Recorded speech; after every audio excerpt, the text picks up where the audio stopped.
بسم اللہ الرحمن الرحیم۔ السلام علیکم۔ کھانا جب بھی کھائیں آہستہ آہستہ کھائیں، اس سے پیٹ کبھی خراب نہیں ہوگا۔ کھٹے دہی کے اندر تازہ دودھ ملا لینے سے دہی میٹھا ہو جاتا ہے۔ جن لوگوں کو پتھری کی شکایت ہو تو وہ چقندر اور اس کے پتے زیادہ استعمال نہ کیا کریں۔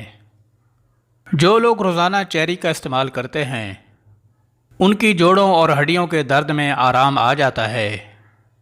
انگور کھانے سے دماغ تیز ہو جاتا ہے۔ اگر کسی کو جگر کا مسئلہ ہو تو وہ روزانہ ایک سیب کھا لیا کرے۔ چاولوں کا زیادہ استعمال موٹاپے کا سبب بنتا ہے۔ کھانے کے فوری بعد پانی پینے سے آپ کا رنگ سانولا ہو جائے گا۔ اگر آپ کا جسم زیادہ تر ٹھنڈا رہنے لگے تو جان لو کہ یہ خون کی کمی ہے۔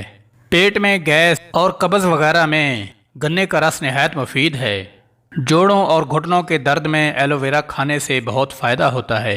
روزانہ کھانے کے ساتھ لیمو نچوڑ کر کھا لیں، آپ کا ہاضمہ بہترین ہو جائے گا۔ چہرے کی جھریاں غائب کیسے کریں؟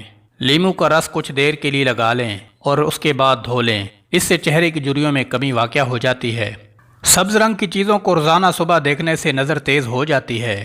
آم کھا لینے سے آپ کا رنگ نکھر جائے گا۔ پلاسٹک کے برتن میں کھانا کھانے سے کینسر کی بیماری ہو سکتی ہے۔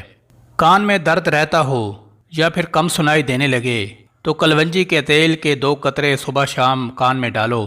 کچھ دیر کان کی مالش کرنے سے بیماری سے چھٹکارا مل جائے گا۔ نہانے سے قبل ایک کیلا کھا لینے سے بڑھاپا جلدی نہیں آئے گا۔ بالوں میں روزانہ نہار منہ کنگھی کرنے سے خون کی روانگی تیز ہوتی ہے۔ جو لوگ اپنے بالوں میں کنگھی بہت کم کرتے ہیں ان کے بال گرنے لگتے ہیں۔ املی آلو بخارے کا پانی استعمال کیا کرو، آپ کے چہرے پر کیل مہاسے صاف ہو جائیں گے اور بدن کی چربی پگھلنے لگے گی۔ اگر رزق کی تنگی ہونے لگے تو اپنے گھر میں ایک حاملہ بکری کو لے آؤ۔